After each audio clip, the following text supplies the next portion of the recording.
Bonjour à toutes et tous et bienvenue dans cette review du casque Holo S4X.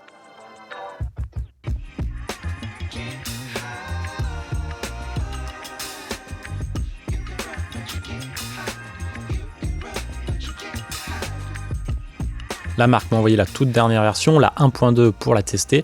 On va donc voir ensemble si ce casque est à la hauteur de ses promesses, c'est-à-dire être un casque de monitoring et de Hi-Fi ultra droit. Je précise que cette vidéo n'est pas sponsorisée et est réalisée en totale indépendance. D'ailleurs, je ne garde pas le casque puisque ce modèle précis vous est offert dans le cadre du concours des 2 ans de la chaîne.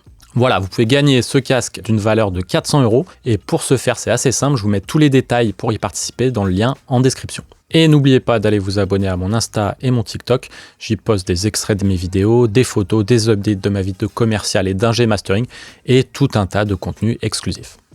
Allez, c'est parti, aujourd'hui on s'intéresse au casque S4X de chez Holo. Tout d'abord, rappelons ce qu'est Holo et comment se positionne le S4X dans cette marque. Alors, Holo, c'est une petite entreprise slovène qui a lancé 2 casques en 2018, le casque ouvert S4 et le casque fermé S4R. Si le S4 a été arrêté, le S4R, lui, existe toujours et aujourd'hui en version 1.2.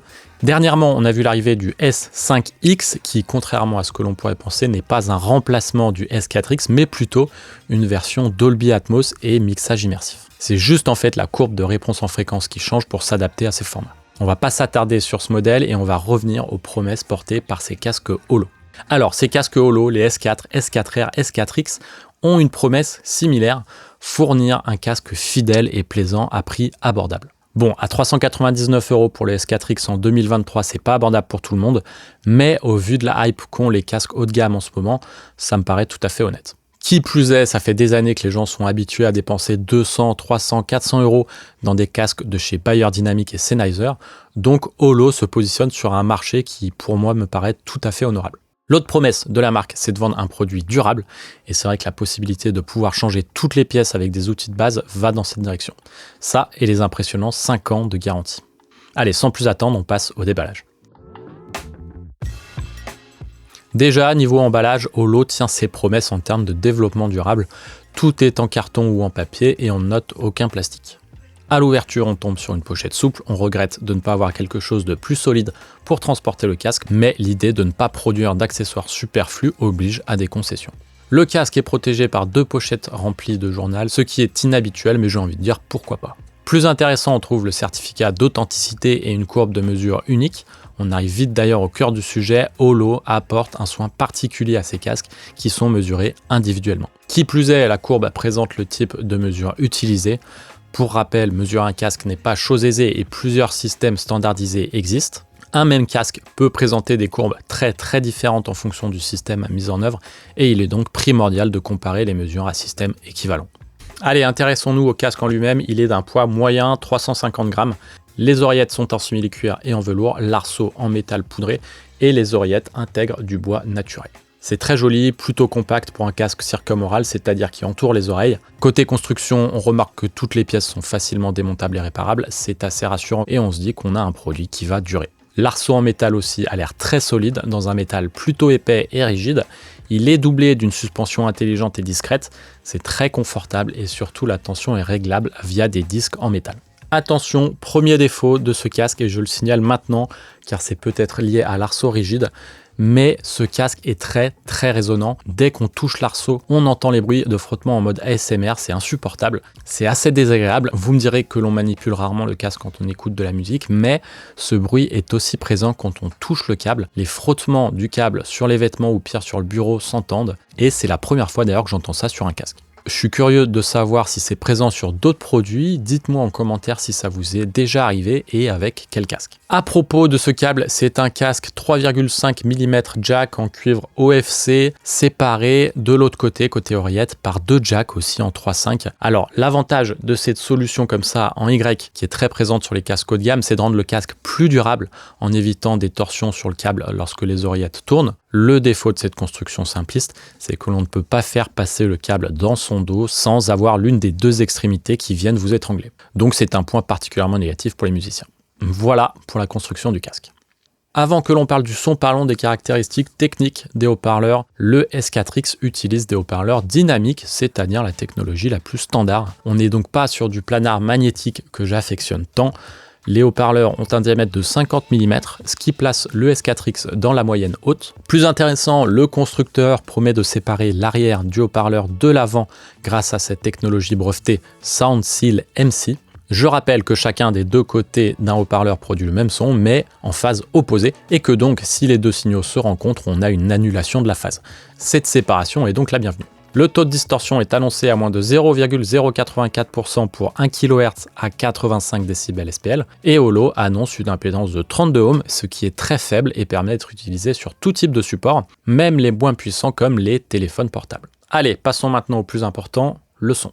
Si vous me connaissez, vous savez que j'accorde la plus grande importance aux mesures pour juger les appareils audio et les casques audio n'y échappent pas. Problème avec le S4X, il a été décliné en plusieurs versions au fur et à mesure des années. Sa version 1.2 est toute récente et on trouve peu ou pas de mesures sur internet. Par contre, la 1.1 présente déjà plusieurs tests. J'ai donc demandé à la marque la différence entre la 1.1 et la 1.2 et dans quelle mesure je pouvais m'appuyer sur les mesures de la 1.1 pour juger de la 1.2. J'envoie donc un mail à Rock, le fondateur, et la surprise, une réponse en moins de 12 heures avec une vidéo personnalisée de 2 minutes. Voilà donc déjà un bon point pour la marque. Alors, la réponse, c'est la suivante. Niveau construction, on est très proche avec un jack un peu plus sécurisé sur la 1.2. Et concernant le son, la 1.1 a un filtre à maille qui atténue le médium et les aigus de 1 à 2 décibels. On a donc un petit peu plus d'aigus sur la 1.2. Ça, c'est donc pour le S4X. Pour le S4R, il y a plus de changements, notamment un médium moins dominant, mais ce n'est pas le sujet de la vidéo. Pour le bien de cette vidéo, on va donc postuler que seule cette atténuation dans les aigus est présente entre le S4X 1.1 et le 1.2 et que les autres données comme la distorsion, la réponse impulsionnelle, la réponse en phase et le groupe délai sont identiques. C'est bel et bien de la spéculation, donc prenez la suite du test avec des pincettes. Commençons par parler de la réponse en fréquence. C'est l'une des promesses de Holo que de fournir un casque particulièrement neutre, et si l'on regarde le document fourni par la marque, mais aussi les mesures indépendantes réalisées, on remarque que oui, le casque n'a pas d'accident majeur et se rapproche d'une courbe type Harman. Petit aparté sur la cible Harman, vous le savez, l'écoute au casque est très différente des enceintes. C'est ce qu'ont remarqué des experts de l'entreprise Harman qui ont conduit des études permettant de comprendre les préférences subjectives des consommateurs au sujet des réponses en fréquence des casques. Et la conclusion est la suivante, les consommateurs n'aiment pas une courbe bien droite. Ils aiment plutôt quelque chose comme ça. C'est aussi d'ailleurs ce qui leur semble se rapprocher d'une écoute sur enceinte dans une pièce traitée acoustiquement, et cette courbe cible ainsi que ses multiples actualisations est devenue un standard au cours du temps. Ainsi, nombre de fabricants de casques se basent sur cette courbe ou s'en inspirent pour concevoir leur casque, et si ce n'est pas sur cette cible, c'est une autre. En tout cas, jamais sur une courbe plate. Et ce qu'on remarque chez Holo avec leur S4X, c'est que l'on est très proche d'une courbe type Harman, si ce n'est des aigus un peu moins en avant. Heureusement, la 1.2 a des aigus un peu boostés, donc a priori, le 1.2 est encore plus proche de la cible Harman, mais voilà, ces résultats niveau réponse en fréquence semblent très bons. On note notamment un bas très propre, légèrement boosté entre 100 et 500 Hz, peut-être un tout petit peu trop à mon goût. Ce qui est sûr, c'est que le casque descend très bas, et ceci sans roll-off. C'est assez rare pour être signalé. Prenez par exemple le DT880 de Bayer Dynamic et vous verrez que le bas diminue progressivement dès 400 Hz. Pour le médium et le haut médium, c'est super, c'est plutôt ce que j'aime dans un casque. Le haut médium n'est pas mis en arrière comme c'est le cas sur de nombreux casques, notamment hi-fi. Typiquement, un LCD2 de chez Odez a un gros creux entre 2 et 5 kHz. Ça participe au côté chaleureux et laid back du casque, mais pour bosser en situation de mixage ou de mastering, c'est trop prononcé, en tout cas pour la plupart des personnes. Sur le S4X, on a peut-être un poil trop de 4000 à 6000 Hz, mais à part ça, médium et haut médium correspondent à ce que j'attends d'un casque de studio. Pour ce qui est des aigus, ce n'est pas mal du tout. Seul défaut, un accident à 7000 Hz juste après un pic à 6000 Hz, puis un roll-off vers 18000 Hz. Voilà, ce sont typiquement des choses que je corrigerai avec Sonarworks ou tout autre EQ de compensation, mais sinon le reste est très propre. Concernant la distorsion, le casque mesure très bien, on est bien dans ce que la marque annonce, c'est-à-dire moins de 0,084% à 1 kHz à 85 décibels SPL. D'un point de vue fréquentiel, la distorsion augmente dans le bas du spectre, chose tout à fait standard, et globalement, la réponse en fréquence du casque est suivie par sa distorsion, ce qui est une très bonne chose. Niveau écoulement temporel, c'est toujours très bon avec un comportement typique des casques dynamiques, c'est-à-dire un bas qui traîne bien davantage que les aigus. Sur ce genre de graphe, ce qui nous intéresse, c'est aussi de voir les résonances. Et ici, on n'a rien de problématique. Évidemment, on n'est pas au niveau de la réactivité comme ça des casques planaires magnétiques. Ça met un peu plus de temps à se remettre dans sa position normale, dans le bas du spectre en tout cas. Mais comme je vous l'ai dit, pour un casque dynamique, c'est vraiment très rapide, donc j'aime beaucoup. Le groupe délai confirme l'absence de résonance dramatique dans le médium et les aigus, mais on observe cependant dans le bas un certain retard, rien de dramatique et surtout de très audible, ce problème étant probablement lié au coussinet qui renvoie les basses. Niveau réponse impulsionnelle, c'est-à-dire la rapidité des haut-parleurs dans leur phase transitoire, on est très bien, on n'atteint pas la rapidité des casques planaires magnétiques comme le LCD-X et son bas phénoménal, mais le S4X s'en sort très bien dans sa catégorie de prix et surtout dans sa catégorie de type de technologie de haut-parleurs que sont les haut-parleurs dynamiques. Voilà donc pour les mesures, encore une fois prenez ça avec des pincettes. Ça reste un mélange de mesures indépendantes différentes et du document individuel fourni par la marque. D'ailleurs, cette suite rapprochée d'un pic à 6000 Hz et d'un creux à 7000 Hz change selon qui a mesuré le casque. Ça peut s'expliquer par une différence dans la production, mais aussi plus probablement dans le système de mesure utilisé. En tout cas, ce qui est sûr, c'est qu'avec ces mesures et mon écoute subjective, on note quand même un léger manque à 7000 Hz et j'aimerais avoir un peu plus d'air au-dessus de 18 000 Hz. Donc voilà, c'est pas pour déplaire évidemment à tout le monde et surtout c'est ultra commun sur les casques d'avoir ce manque de linéarité dans le haut du spectre, mais ça reste quand même pas désirable pour moi personnellement. Pour continuer sur mon ressenti subjectif, je vous le dis, j'ai trouvé le casque top. Vraiment pour le prix, je pense que c'est ma recommandation numéro 1 à 400 € TTC.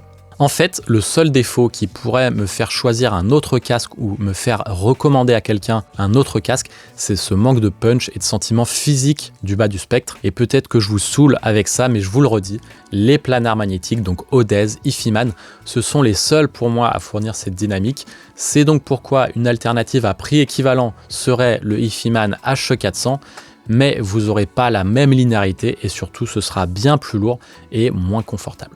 Voilà, le S4X est donc un casque que je recommande chaudement. Il n'empêche, un casque encore plus qu'une paire d'enceintes, ça se choisit aussi en fonction de ses goûts, de sa préférence subjective.